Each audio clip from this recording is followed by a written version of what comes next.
দাদার বাড়ি ওই দাদার নামটা কি কইবি দাদার নাম অনিমেষ দাস কল্লবে বদ্দার পূজন এই মঞ্চ ভুবন কিনা কম হইছে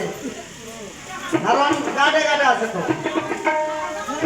নিমন্ত্রণও কম হইলই তো নিমন্ত্রণ উড়া দিতে লাগবো গাড়ে গাড়ে নিমন্ত্রণ হইল কল্লবে বদ্দার পূজন মঞ্চে ভুবন হানতিয়া